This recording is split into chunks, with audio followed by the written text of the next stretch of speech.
My job is to help people do difficult things with as much ease as possible. This is, of course, a bit of a challenge because the nature of difficult things is that they are difficult. They do cost something in terms of energy, in terms of pain, in terms of suffering. So for anyone who wants to have any sort of satisfaction or to accomplish any goals, to run a business, to have a family, to do anything of substance in their lives, they are signing up for some challenge and for some pain. So part of my work in the world, though, is to help find a bit of ease, or as much ease as possible, in those moments of difficulty. And if you followed my work for any amount of time, you know that one of my great teachers in the last 7 years or so have been the circus arts. And I particularly love the part of circus arts that is about thinking about the physics of motion. I do flying trapeze, I do aerial fabrics, not very much acrobatics, but every now and then I'll balance on somebody. But in all of those activities, the most important part of the body is not so much the muscle groups, but it's really where the gaze goes. Where your gaze goes is where your momentum goes. So if you are balancing on someone's shoulders and you're looking down at the ground, it's much more likely that you will fall, that your body will adjust downward. But if you are balancing on someone's shoulders and you look up at the horizon, you keep an even, steady gaze with where you want your head to be, where you want your body to be upward, then you're more likely to feel much more stable. The same concept applies in yoga. If you've ever done yoga where there's any kind of a balancing pose where maybe you're on one leg in a tree pose or any of the other, like a dancer, you're often instructed to find drishti, a spot on the floor, a spot on the wall, something that's still, that you can fix your gaze upon. And then your body makes all of these micro adjustments in its balancing around that still point. So we often need a steady gaze, a fixed point on the horizon that helps us be really clear about where we're going. And when we don't have a clear directional gaze, when we aren't focused on what the outcome is, it can be really easy for our momentum to get dispersed and displaced in all kinds of wrong directions. And if we're a circus artist, we fall or we miss the catch to our catcher in the trapeze, or we are in some other way disoriented or disrupted in what it is we're trying to do.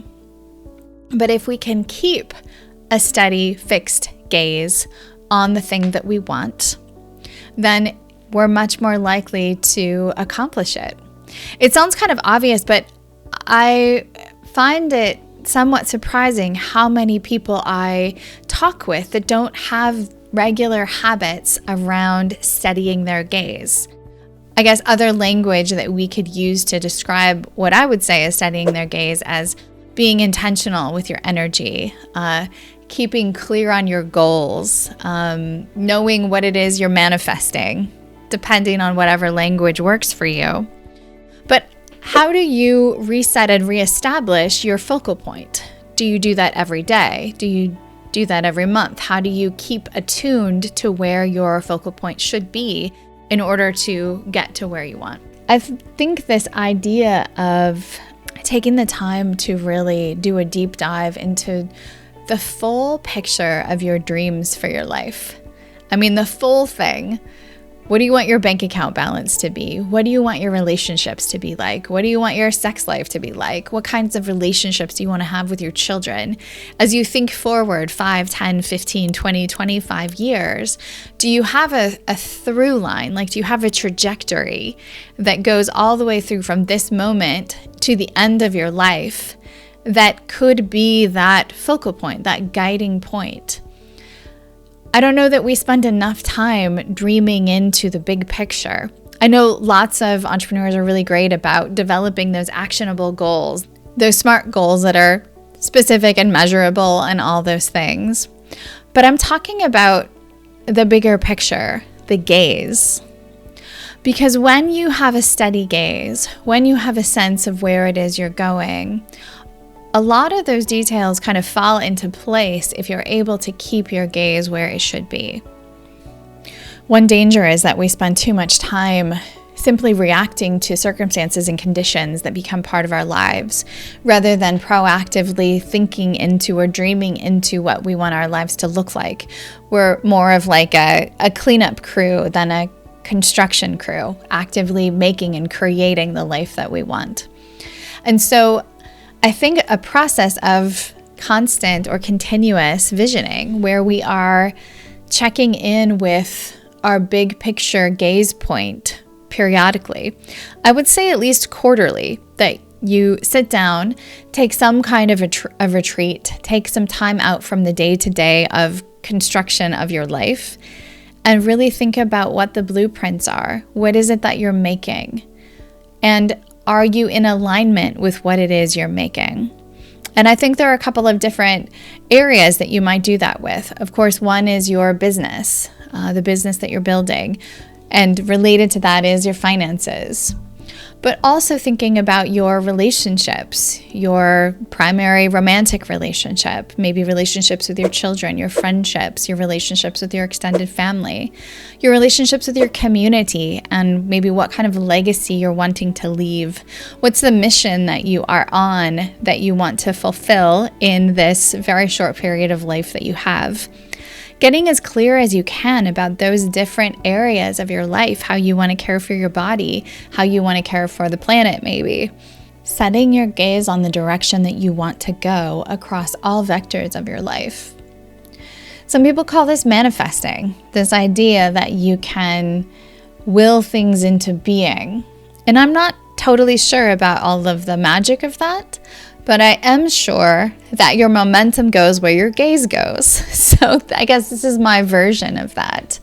The more completely and clearly you see the future that you long for yourself, the better able you are to fix your attention on that and then have your smaller actions fall in line behind that. And I'm, again, always surprised at how reactive people are in their lives versus proactively planning for and thinking through how each of their actions at this point is an investment in a future reality. Thinking about the kind of relationship that you want to have with your children when they're in their 30s. How are you setting that foundation now? But I think you can't even think about those little steps of what to do to create that healthy adult relationship if you're not thinking about that long-term big picture. So as we kind of approach the end of the year, I know a lot of businesses are doing their planning for next year or are beginning to set the deliverable and actionable goals for the following year. Don't forget to do some really big picture thinking about all of the different domains of your life. If you could imagine having exactly the life that you want, like if you had a magic wand and you could actually make it happen for yourself, what would you ask for? What would you do with that magic wand? What would you do with that wish? How would you describe this optimal, amazing life that only you can create, that's part of your heart, part of your desire to be in the world? I think there's something extraordinary about talking with people about their dreams, because everybody has their own dream. Everyone has their own version of what a really good life looks like. But if you don't take the time to really flesh it out for yourself and maybe with your partner and write it down, really give it life, it will never come to be, because you won't be able to recognize it if it happens, and you won't be able to do all of the little micro adjustments that would allow you to direct your momentum in that direction. Of course, it's really scary to write it all down. It's scary to dream into what's possible, because once you dream into what's possible, once you really put it out there for yourself, you open yourself up to all the potential disappointment of it not happening. Once you lean in and say, this is what I want it to look like, this is how much money I want to have, what I want to look like, how I want to care for my body, what I want my relationships to be, you're kind of on the hook for your own expectations and for your own hopes. So you want to choose them well, but I think the not choosing is a riskier step than not fixing your gaze on something. allows for the potential of lostness and a lot of wasted and indirected time. I guess you have to decide for yourself, though, whether the disappointment of trying something and not succeeding at it is worse than not trying and sort of living like half awake, not ever doing the work to really know who you are, what you want, and what it looks like for you to fully come alive. One of the questions I most often ask people in my consulting work is, well, what would you like it to be like? What would you like this relationship to be like? How would you like this conversation to go? What are the terms under which you would like to exit your business? Just asking the question, what would you like? How do you want it to be? Often is like the sort of radical unlocking to what people are after. But for some reason, we seem to be afraid to ask that question. We seem to be afraid to lean into or to even recognize that what we want matters very much. In fact, is probably the thing that matters the most as we architect our lives. So take the time to think it through. Take the time to dream big. Take the time to write it down and really lean into a focal point, a gaze that can drive your momentum. Thanks so much for watching. My life's work is to help people find a little bit of ease in their difficulty. So if I can be helpful to you, I have lots of available resources on ZenFounder.com, including a couple of books that are available. And my team and I are always happy to support you as you figure out where to fix your gaze. Sometimes it's hard to figure that out. We're happy to talk you through it. You can visit us at ZenFounder.com. Cheers to your health.